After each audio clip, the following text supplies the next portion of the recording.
Alright, hello everyone, welcome back. I wasn't going to let the cat out of the bag, but I couldn't help myself. I thought this one I would try to documentate a lot better as well. With the yellow car was kind of when we had time. Everything was so rushed, so I didn't really film the whole process of actually building the car. So we got the next projects pretty much a week out since the yellow car is gone, already into the next one. Just been trying to play catch up on all orders and stuff that we kind of were a little bit behind on, and like hopefully by the end of this week we'll be pretty much all caught up again, which is amazing. But yeah, so this is my 1989 R32 GTR. She is a bit of a neglected old girl. The last 4 years I've owned it.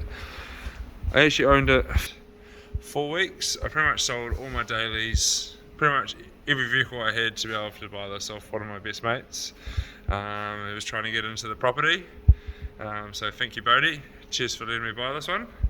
110 or 111,000 k's or something. It's quite low. Still all very original. It was twin turbo when I bought it off him. Nothing really too exciting to see here. Was the shop car for a while.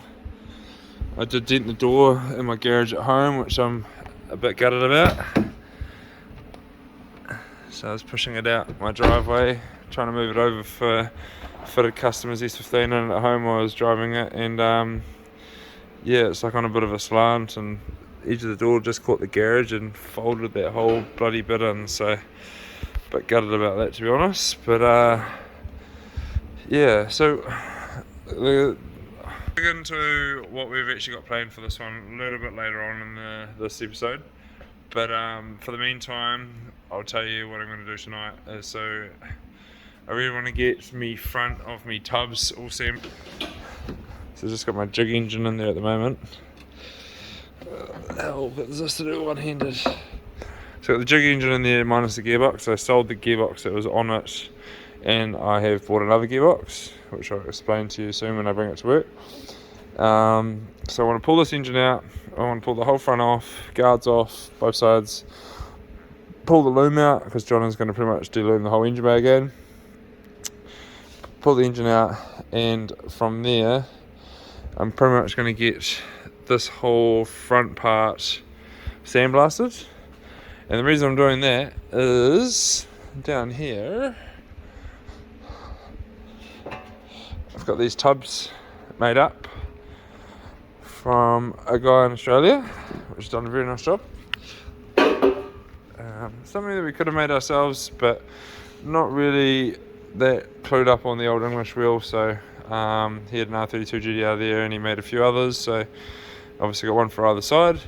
So the only idea behind that is, still looks factory but just nice and smooth, so that bit smooth, no ugly intercooler hole there, and then the same for the other side. And then I also got from him a wiper delete kit, so it actually gets rid of that hole in there, and there will be no wiper motor up there, and it actually mounts underneath the guard here, so that goes in there, so you actually don't see it, which I'm really looking forward to. So for the goals, this one is pretty much the same as the RX7. Pretty much make the motor the centerpiece of the engine bay, and then obviously you've got your add-ons for your intercooler piping and stuff like that, but I want it to all be smooth the whole way around. I'm still unsure where I'm going to do catch can. I think I'm going to do catch can where I have to lead the ABS yet again, because I don't really want to have anything in here. I think they look really, really nice with nothing up the front tubs. So yeah, I'll put the catch can up the back there. But yeah, I guess I'll pull everything off. I'll pull this engine out, and then hopefully I can book a time with the sandblasters and start filming some more content to show you. Got some massive plans for this. I got some big shoes to fill, obviously selling the RX7. Yeah, this one is going to be maybe not as wild at the start, but maybe later on down the track is probably going to be just as wild or even wilder. I'm just going to try and get it going for one of my best mates' weddings, which is in November, so no pressure. But we're just going to get it going with all of the stuff that we had planned, but all the extra stuff that we don't need to do, or we don't need to do at the start, we'll do that later on. But yeah, this is going to be a new series about this car. I hope you guys haven't seen enough R32 GTRs done up to watch what I do with this. It is going to be pretty wild. Got some big plans. I'll probably try explain it more as I'm getting into it than all at the start and giving away all the surprises. So you have to watch the series to be able to figure out what we're going to do.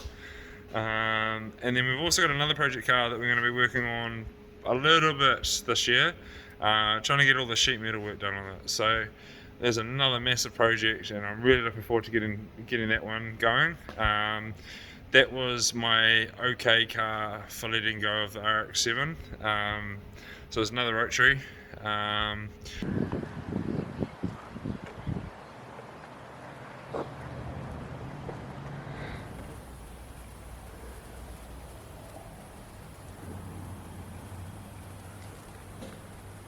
Alright, good morning. Into Gareth's car this morning. What's the plan, Jimmy? Wake up first. Have a coffee, mate. Try a weld a clamp to that sort of body, eh? Yeah, so For a start. So originally we were just going to do a temporary to get it on the dyno, but Sam Gareth's in Dunedin, it's a bit of a mission for him to bring it back up to tidy it afterwards, so we're going to try a weld a aging clamp to this, get rid of this one here, and then do a nice join into there. Only problem is it's got this big dumb motor on the side of it, so welding that little part there might be quite interesting.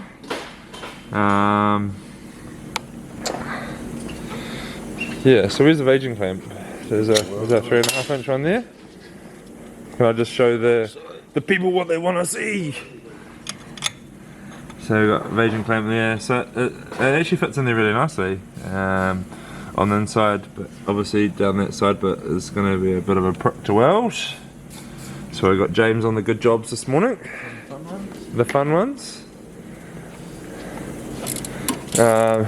Turblown test manifold, but yeah, it'd be interesting to see the power difference between obviously the factory one and this one, because Mark's just going to probably just run it up how it was and see if there's any gains from that, and then we can kind of go from there.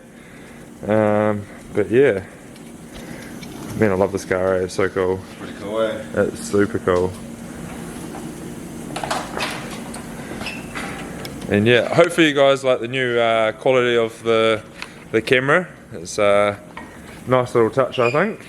Get off the phone and the old GoPro. Hopefully it's not anodized like the fucking other ones that we've had to deal with before, eh? It doesn't look like it's anodized. You know how to undo that plug? Yeah. Yeah, just press it in, mate. You sorted? Kinda? What is going on in there? What kind of jibber jabber is going on in here? Obviously it was slightly different, so you must have hit it with a die grinder to smooth it all out. It's a nice fitment now though. So it must be a factory Betty flange, and he's just giving it a bit of a tickle up. But yeah, show you a few of the progress stages of this car, and then hopefully it on the dyno tomorrow, as well as who's Lynn.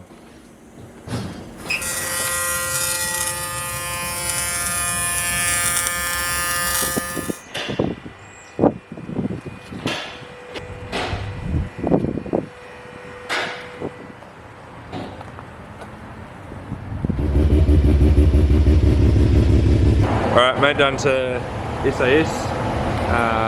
Boys have been nice enough to let us borrow their dyno. Hold up, bear with me, I'm still trying to figure out how to use this bloody camera. SAS. We got Dyno. The man of the hour on the Dyno again. What do we reckon? Oh, we're hoping for a good result today. That's Good for sure. result. Last time was alright result as well. Still made good power last time though. We're still what, 506 pound or 506 or 15 pound. Yep. So 408. yeah. It's pretty good. Yep, definitely. Yeah, I think the last engine made 400, I think it's about 18. Yeah. Me? Oh, So obviously the mats has gone into that. yeah. We won't tell them that though. No. What are we bribing for? You know?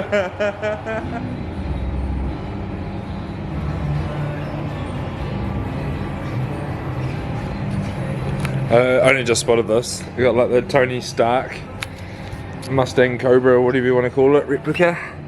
AC Cobra. That's cool, eh?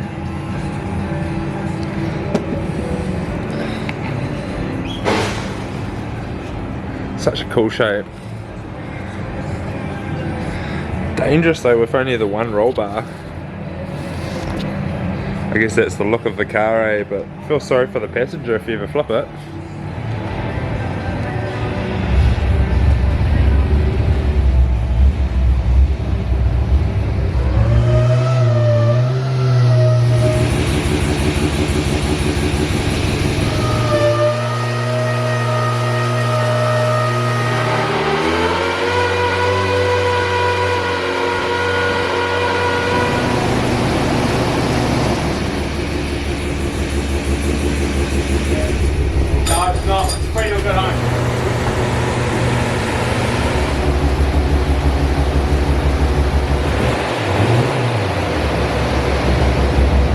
Who doesn't love a teardrop? Beautiful. Alright, we'll try to get an action shot from Richard with the bonnet up of this thing, but this thing is aiming for about 1-to-1 power to weight, I believe. Big EFR hanging off the side of it there. I think Richard's deep in doing sequential and stuff in it at the moment. But fully street legal for New Zealand roads, like actual deadly. It's cool.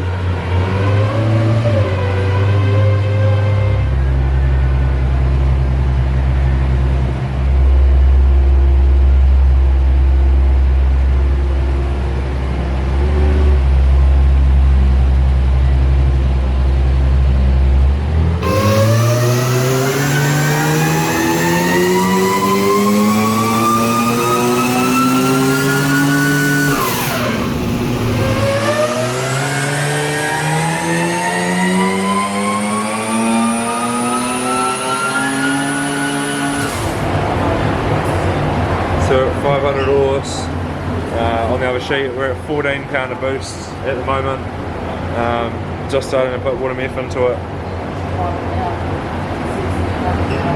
Pretty good for 14 pounder boosts with a single wastegate.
Yeah, I'd be pretty keen to get another 6 or 8 pounds.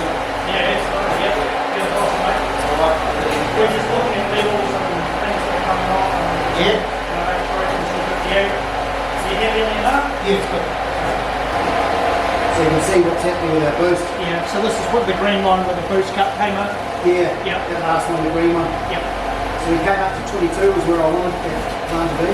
Right. Is it worth trying to change that line over? Fuck, if you could do it. Have you got a vacuum reference on the intake that we can change that one to? Not easily, that's the, Is there any lines coming out of it at the moment? yeah, you just got the blow off valve. We could tee it into the blow off valve and take the blow off valve off. If we had a dash, whatever dash. I'll just get a T-piece and join them together, eh? Alright, lucky the boys have got a whole bunch of fittings, eh? Yeah, absolutely. These guys So are we're legends. breaking up a few of the lines, a few 24/7 fittings, and we are ready to roll again. There you go, mate. Awesome, thank you. Just new line.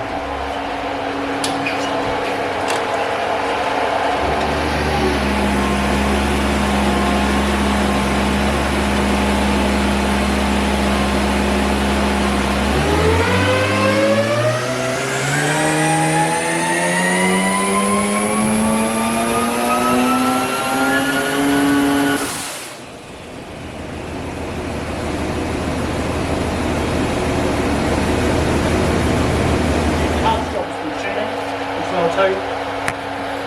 And yeah, I mean we just got those in CNC machine and tried them. That makes the toolmaker. So Jamie Hodgins, he does all the gearboxes for the country and everything. So yeah, so I thought, fuck it. What we knew was inside them. We've got no, we'll just we'll make it our own and whatnot. Yeah, So you cut the brand. LT is down.